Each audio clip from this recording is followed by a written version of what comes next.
Okay, in addition to wrapping up the head and securing the feet or the legs, I have wrapped a washcloth around here. And here in our neck of the woods in southwestern Ohio, we call this a wash rag.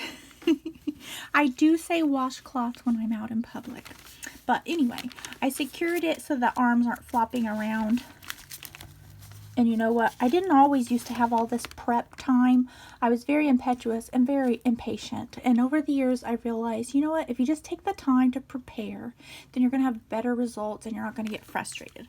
And more importantly, you don't waste your money. So it does look like it's a mummy coming after us. But the important thing here is the arms are not going to flop down and ruin my sculpting work as I go. Now, I cut open let me show you here real quick. Sorry for the crackling. Cut open the paper clay, and this is just what I do. I separate it out because I want the least amount of air on it as possible. This is not a resealable bag, obviously. So you got to think ahead. And I always have these little sandwich bags in my workroom. And as I think I said in the previous video, you can put a paper towel. And do I have my paper towels here? Where did they go? Well, I did have paper towels, and they're usually right under my work table. Oh, they're there.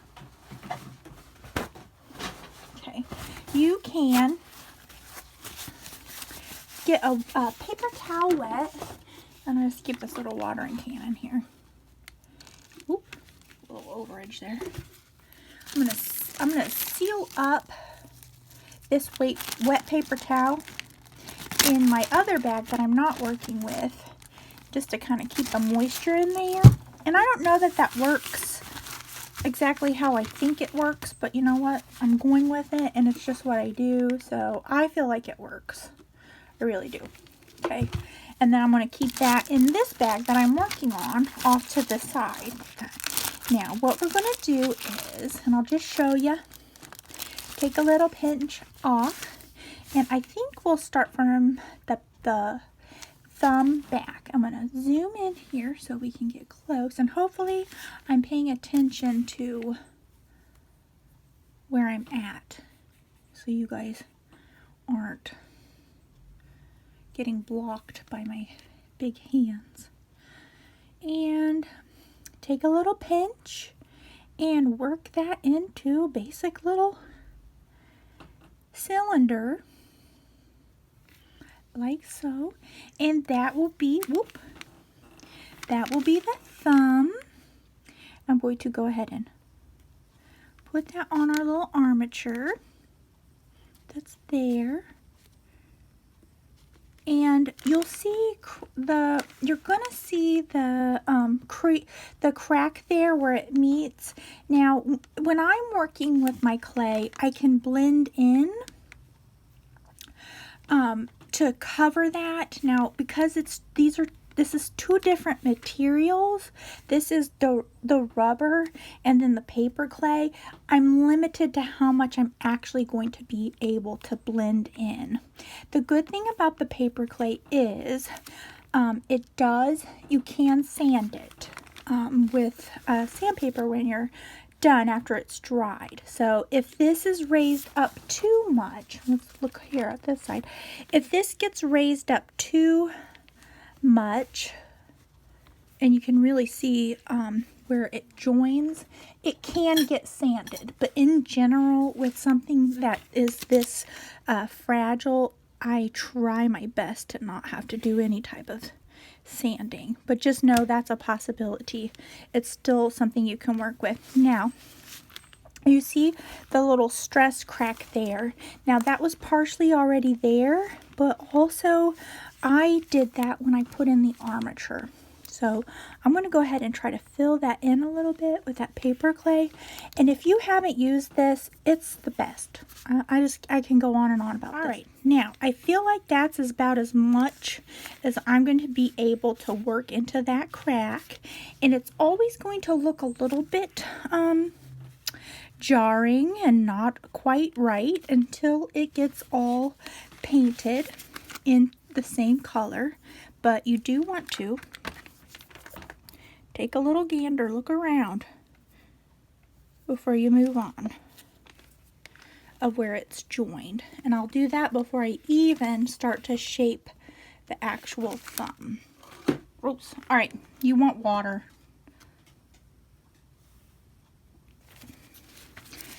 By your work table when you're working with the paper clay. Okay, starting again with a little ball of clay. I always make it, I pinch it off of the big piece. I make it into a ball. I might just dip it in the water real quick. Okay, so there's our finger. And before you go to put it on, you might want to check it out and see. Now remember, we got to fit this over the toothpick, so it's going to be a little bit thicker. All right, and here we go.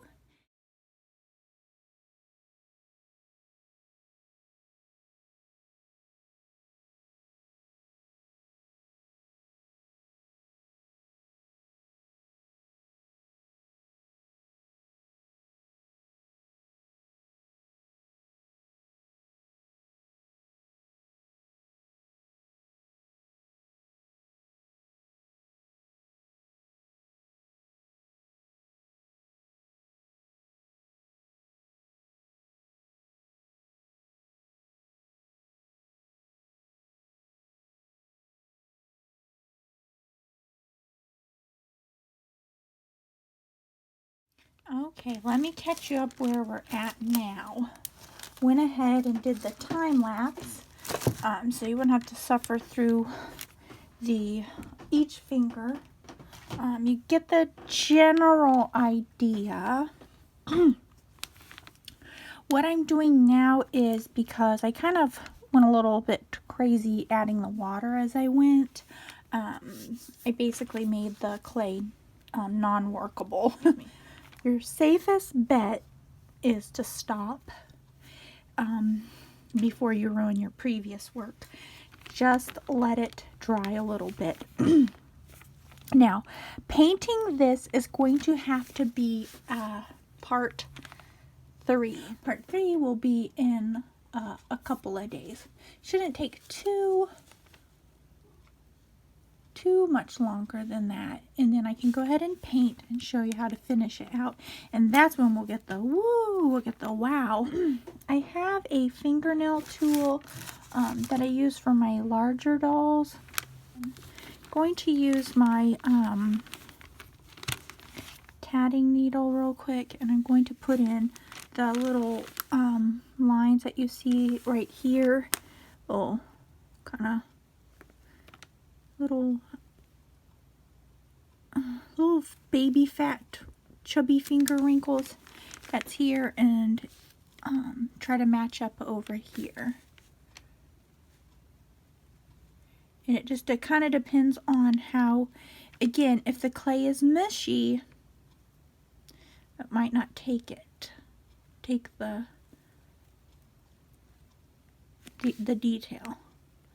And it looks like it is. It's dried up enough to do that. And then, like I was saying, I have this fingernail tool, but you can just use wire and just fashion a little loop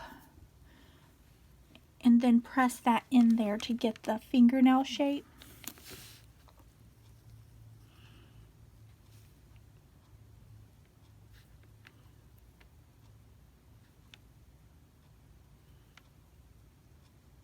And if it's too wet still, don't panic.